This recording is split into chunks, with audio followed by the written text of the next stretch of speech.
Hey y'all, welcome back to Moments with Miss Amy. I am so glad you joined me. So today I want to talk to you about something that I'm guilty of.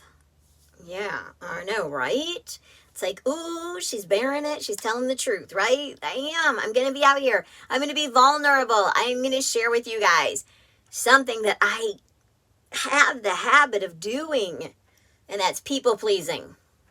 Yeah. And so what happens with people pleasing on my end anyways, is when there's a situation, I automatically jump right in. What can I do to solve it? What can I do to help them? What can I do to make it all better? But the thing is, so many times I jump right in to do that. And because of that, I'm actually messing up my plans for what I'm going to be doing. I'm actually taking and being hasty with what I do. And just let me just stop right here. Let me share the scripture. Then I'll share with you how the scripture helps me to see what it is that I need to change. Okay? But we'll get more into this. So the scripture is Proverbs 21:5. The plans of the diligent lead to profit, as surely as haste leads to poverty. All right, so here's the deal, y'all. Y'all know that I am an at-home entrepreneur, right? As much as I possibly can, I drive Uber and Lyft, but that's another thing, driving Uber and Lyft. You actually have to be out and be on the app to get rides. Whoa, go figure. And to get rides is how you make money. But I have the habit so often of taking my time that I have planned out of what I'm going to do and being like, oh, no, I need to handle this for this person or that for that person or this so that no one else would have to handle it. And by doing so, it's people pleasing, you all. And what happens is then that means that my bank account reflects for that. Now, it doesn't mean that we shouldn't do nice things for others. That's not it at all. And it doesn't mean that we shouldn't help each other out. But what did I say here? I said, the plans of the diligent lead to profit. Diligent, just by meaning like intentional, like making sure that you're consistent with it, going towards it, a go-getter, a leader, that's what they're talking about. The plans of them lead to profit. Doesn't even have to be financially, okay? We could be profiting in our health. We could be profiting in relationships. What is it that when I quickly change and divert to something else thinking that I'm solving an issue, but that's what leads to poverty. It steals from other things. So for example, I had a situation today that I was supposed to be meeting up with someone, right? And when we were talking about meeting up, I'd said, hey, let's meet here because it was convenient for me. It was about 15 minutes away. I could run over, do that real quick, help them out with what they needed. It was just some paperwork. And then I could get back and I could do the things that I needed to do, right?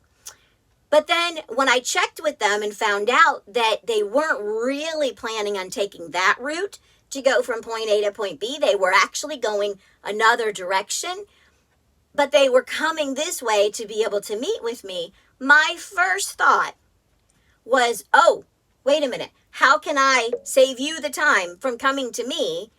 I will come to you somewhere along the way, which would have added like over 2 hours to what I was doing. So it would have been a 3-hour situation instead of a 1-hour situation. Now, that being said, it's not like I would have a problem doing something like that for someone if there was a legit need and if it was a situation that was the only way it was going to work. But what I was doing was I was actually taking my value down and uplifting theirs, which is not a bad thing, but their time schedule, they had the gap. It wasn't going to be an issue for them to come this way and make it a convenient thing for me where I could help them out, and yet it wasn't taking that much from my day or my time. My original plans of what I was going to do budgeted time for that hour. It was fine. It was going to work out. It was going to be fine. I would be able to help them. I would still be able to accomplish all that I needed to do as, like I said, an at-home entrepreneur. If I'm not out driving Uber and Lyft, I'm out in here and I'm building my online presence, right? I'm doing the things that I need to do to make sure that I am building my brand. Well, if I'm out driving around, that kind of pulls from my computer time, if you know what I'm saying, which again is going to equal what? Poverty if I keep this up. So that scripture reminds me to stop and look for a second. And when I got a hold of them and I said, hey, I was just looking like there's no way. Like, I don't have that much time in my day to day to do that.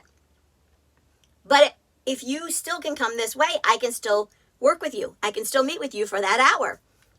And they were like, absolutely. It wasn't a problem. They knew that there was different ways that they could get from point A to point B where they were going. And my time and my input was valuable to them.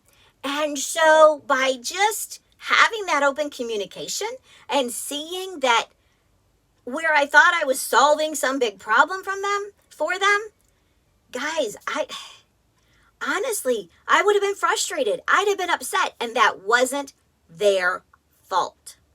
Ooh. See, they weren't the ones who were saying, oh, can you please drive over an hour to come and meet with us for an hour to turn around and go back home for an hour? Could you please give up so much of your day for us? They never said that. They never asked that. They never even implied it. Yeah. But looking at the whole picture of their routine, their trip, what they had going on, but me looking at it and seeing, hey, this would be a better option for them, again, people pleasing, was going to take it from me.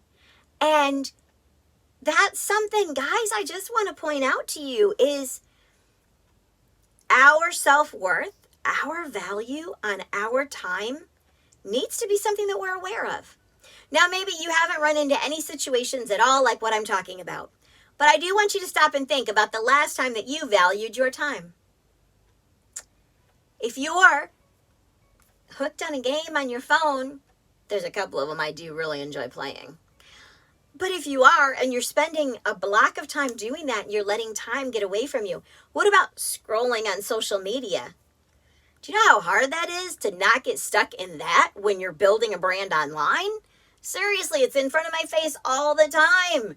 So I'm not going to tell you I don't ever just get on there and scroll, because let me tell you, it happens, okay? And it's learning how to budget that down and value my time. Because the plans that I make, when I follow them, and when I don't hastily say, ooh, let me go do this. Now, that also doesn't mean just like hastily say, which is quickly, go do this or that. It's also when you take, and you're going this way, something shiny catches you that way, and you're off and gone. Yeah. Like that post, did you see what they just said? Anything like that that's stealing of your time is what you need to take a look at and see how you can adjust it. So I was super proud of myself that I did contact them and said, hey, can we adjust this back to this? And they, like I said, perfectly fine. It's going to be great. The timing's going to work out amazing. So much is going to be accomplished today. And you know what? By the end of today, I'm going to be able to look back and give myself that pat on the back. Because you know what?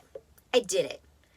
I made sure to watch my time. I made sure to stick with the plans that I had made so that it has been a profitable day. So I hope that the little bit of information I shared with you, the vulnerability about myself, and the little story, I hope it's helped you. And I hope that you take a look at your time and realize the value that you have and make sure that you're doing what you need to be doing so that you'll profit. Whether it's in relationships, business, even school, whatever it may be, make sure that you're giving the best you and that you have the time to do it. That includes self-care. Yeah, self-care is an important thing to do. So make sure you're giving yourself the time for that as well. So guys, leave me a comment. Click like if you liked it. If you haven't subscribed, why not? So subscribe, hit that bell up there, and make sure that you are watching so that you'll see the next time that I drop a video. So I want to thank you again for joining me for Moments with Miss Amy.